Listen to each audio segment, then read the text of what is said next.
Hey, welcome here. I'm Greg McCone. This is section two, or part two, climate change for faith communities. And we're going to talk through a little bit about what's in section two.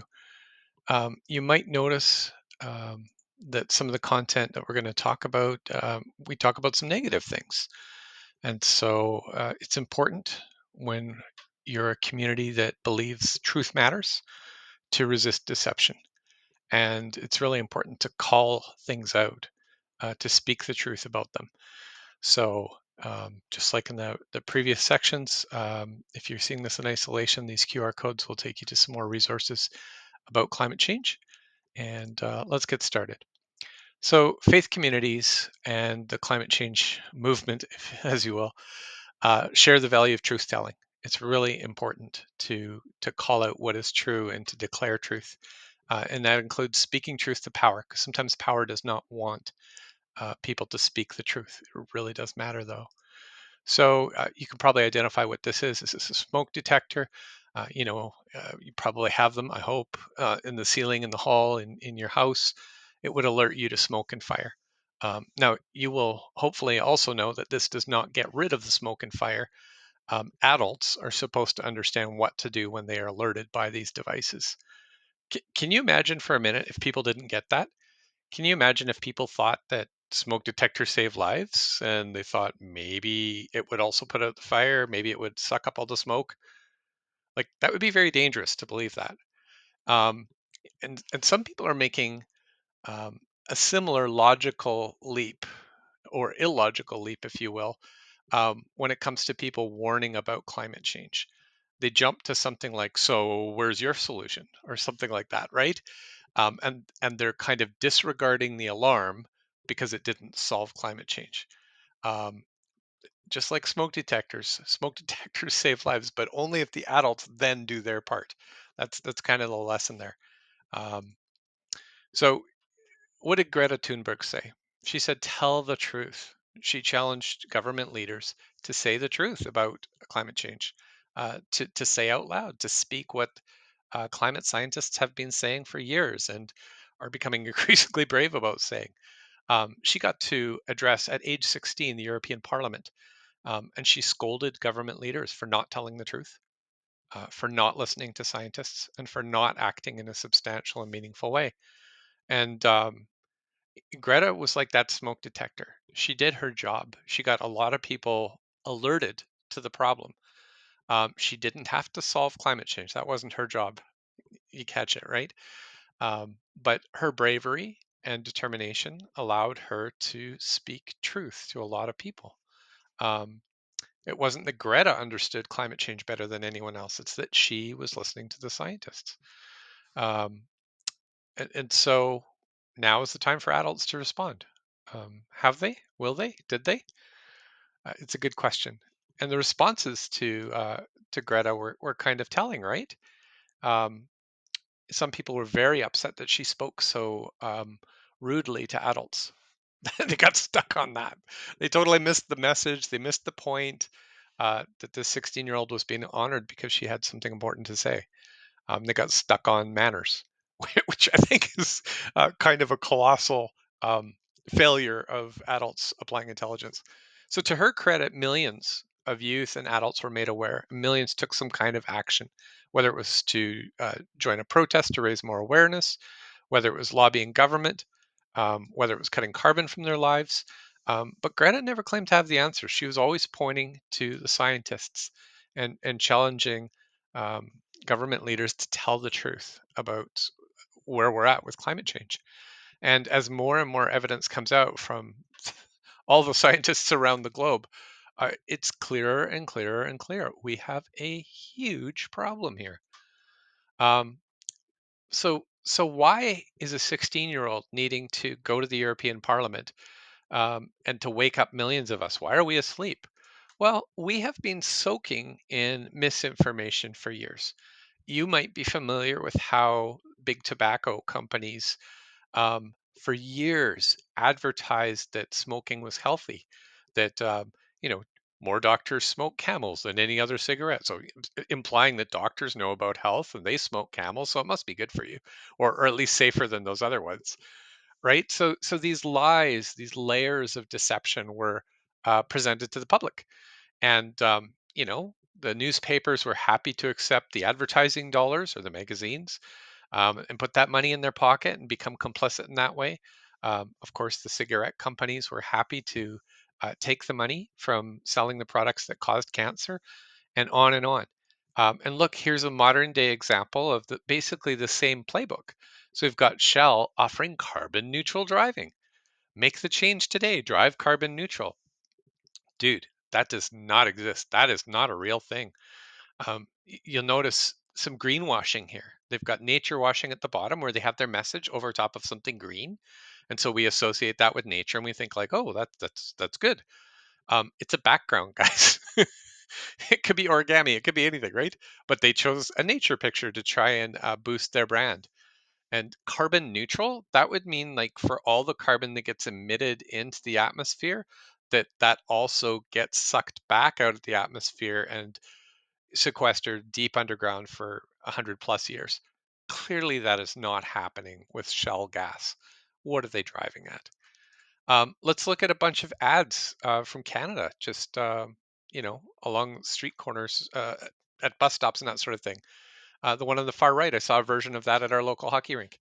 Canadian LNG exports will reduce global emissions.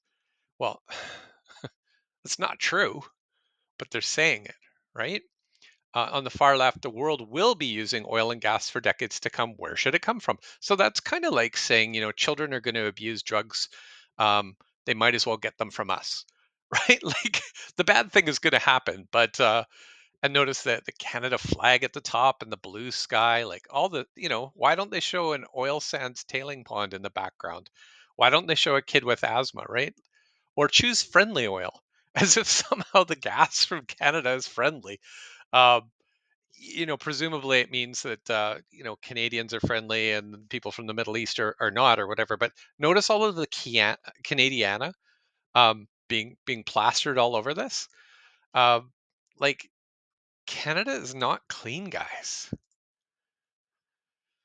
So when it comes to climate change, the oil and gas companies have known that their product causes changes to our climate since about the 1950s, and they have spent millions of dollars to confuse the issue and keep us burning fossil fuels, including natural gas. You've probably heard it marketed that way.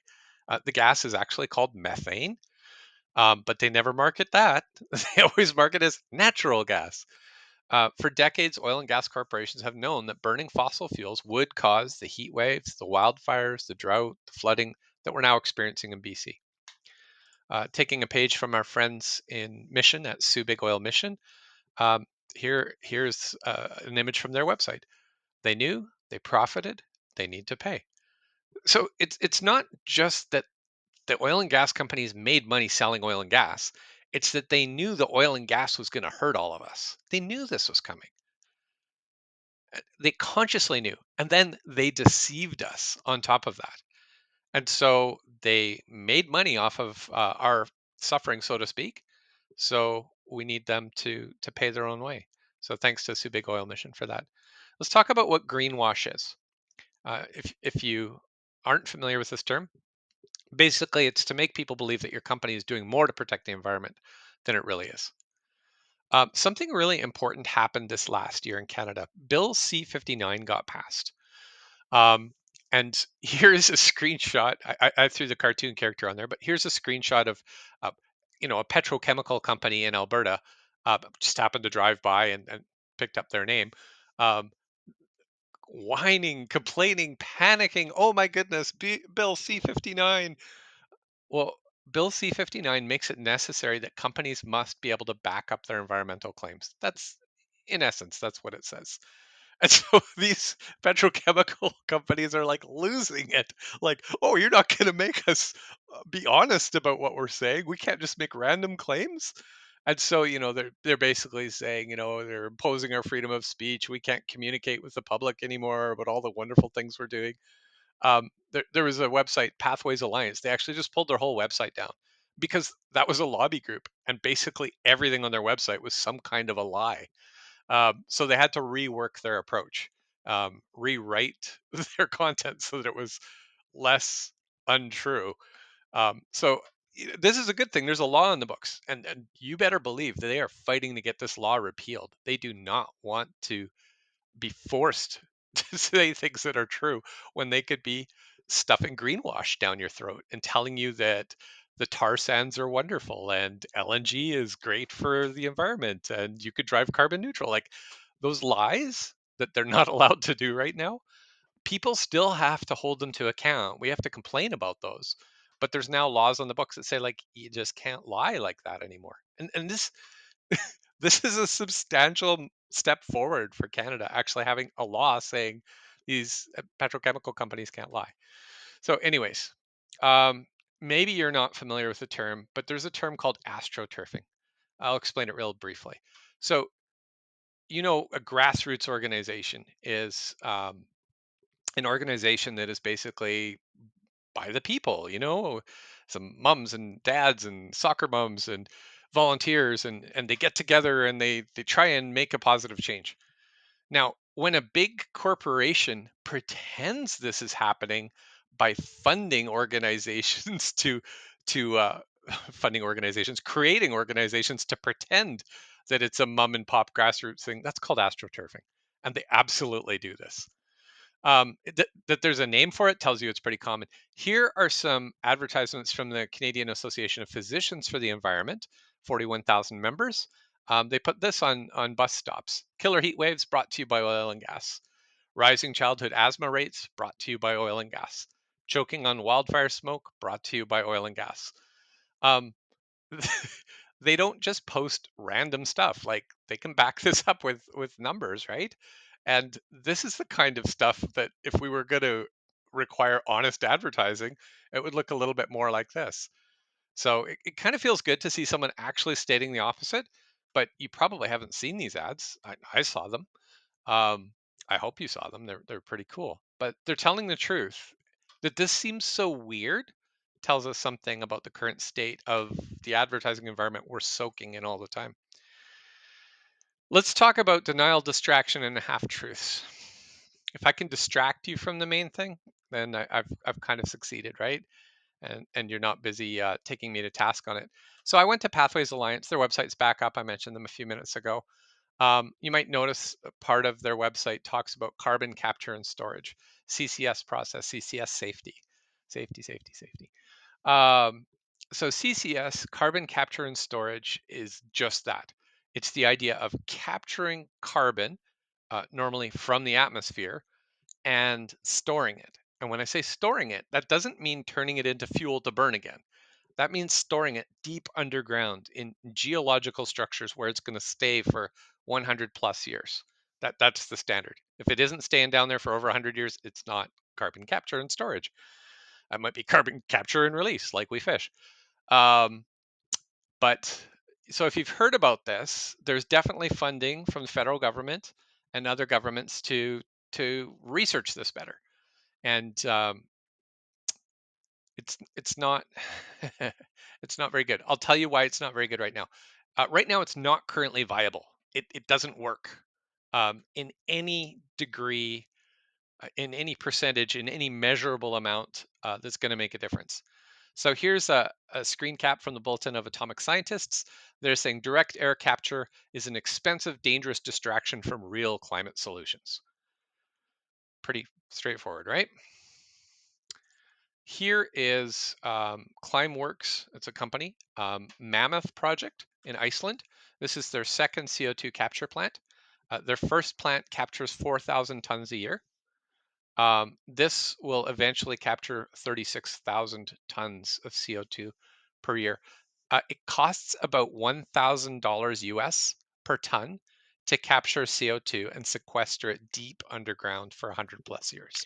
So let's take that math and let's extend that a little bit. The International Energy Agency estimated that based on current oil and gas consumption, the world needs to capture or remove about 32 billion tons of carbon to keep every year to keep global heating under 1.5 degrees Celsius. Right now, only 45 million tons of carbon a year is captured worldwide. Climeworks is just one company, but there aren't a whole lot of them out there. They sequester the carbon at a cost of over $1,000 a ton. We need to scale up CCS by 711 times just to break even, just to stop making the problem worse. And if we increase our use of gas, well, then it's even more. It would currently cost about $32 trillion a year. Um, o- or we could just stop burning fossil fuels. So, to put that in perspective, $32 trillion a year is $4,000 from every person on Earth every year. So, if you had the money for it, that's great. But I guarantee you, not everybody in the city has that kind of money every year to pay to clean up the mess from the oil and gas industry, right? Um, the people in Africa probably don't, or South America or Asia. In North America, we tend to be wealthier. To put this in perspective a different way, $32 trillion, that exceeds the GDP of the United States by $2 trillion. So if absolutely everything that the United States made in a year went to try to put the carbon back underground, they wouldn't have enough money to cover it. So that's how expensive carbon capture and storage is right now. So it's not viable. It's not like, oh, that's okay, they're capturing it, they're cleaning it all up. They're not. They're absolutely not. And so what they're doing is they're taking subsidies from the government to pilot these different projects. And remember the slide from the Bulletin of Atomic Scientists that said it was a dangerous distraction? It's exactly what it is. But it gets worse. Nearly 3/4 of the carbon captured annually is re-injected into oil fields in order to pressurize them and push more oil and gas out of the ground. Um, so that's a very cynical way to produce more polluting oil and gas. And so they get your tax dollars via subsidies from the government for pioneering clean technologies, and they pat themselves on the back and they do the greenwash, and then they create more pollution and profit from it. And who pays for this? You pay for it twice. You pay at the pump, and then you pay it with your taxes. Um, they call it enhanced oil recovery because calling it like dirty pollution isn't. You know, the focus groups didn't like that one. So so here you have there's a CO2 reservoir magically somewhere, and then they inject it into the oil reservoir and they get oil out, which they can refine and they can create fuel. Yay! And so of course when you burn that fuel, what goes into the air? CO2 again. So this is not like a nice clean closed loop. This is a very messy closed loop that basically takes carbon out of the ground and puts it into the air. Um, so that is a bit of a problem. 73% is used for enhanced oil recovery. Um, yep. So this is why truth matters. We're being constantly lied to, and we're soaking in these lies. And our government leaders, they don't know any better. They're not educated on, fiscal policy related to oil and gas. They're not studying subsidies. Heck, it was all they could do to get elected. And that's why we need strong voices speaking the truth to the leaders and challenging the lies. What's a really local lie that we've been hearing recently? We've been hearing about renewable natural gas. There's no renewable natural gas. Now, if you take biomass, yes, you can turn that into gas. And when you burn it, what happens? The carbon goes into the air again. Um, but was it going to go there anyways? Well, not necessarily. They're using anaerobic digesters and things to promote the creation of gases like methane in order to be able to burn them. Um, and and if they did nothing, we wouldn't necessarily be dealing with methane. We might be dealing with composted materials in the ground, nurturing plants. It could be going a different way. So don't believe the hype. You're going to hear about natural gas. It's not natural. You're going to hear about renewable natural gas. It's not renewable. You're going to hear about liquefied natural gas. It's far worse. And we could talk about that some more another time. But thanks for bearing with us. Um, and I hope you learned a couple things today. I hope in some ways it made you mad. Um, and it should make you mad. You're being lied to. We're all being lied to, and our tax dollars are being used to um, pad the pockets of the rich and wealthy, while we get the health impacts and all those other things that go with it. So thanks for your time. This is the end of section 2, truth telling and resisting deception.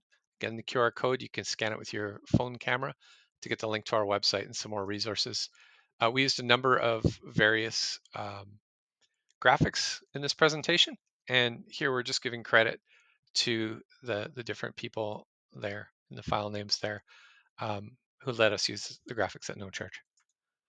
Thank you very much.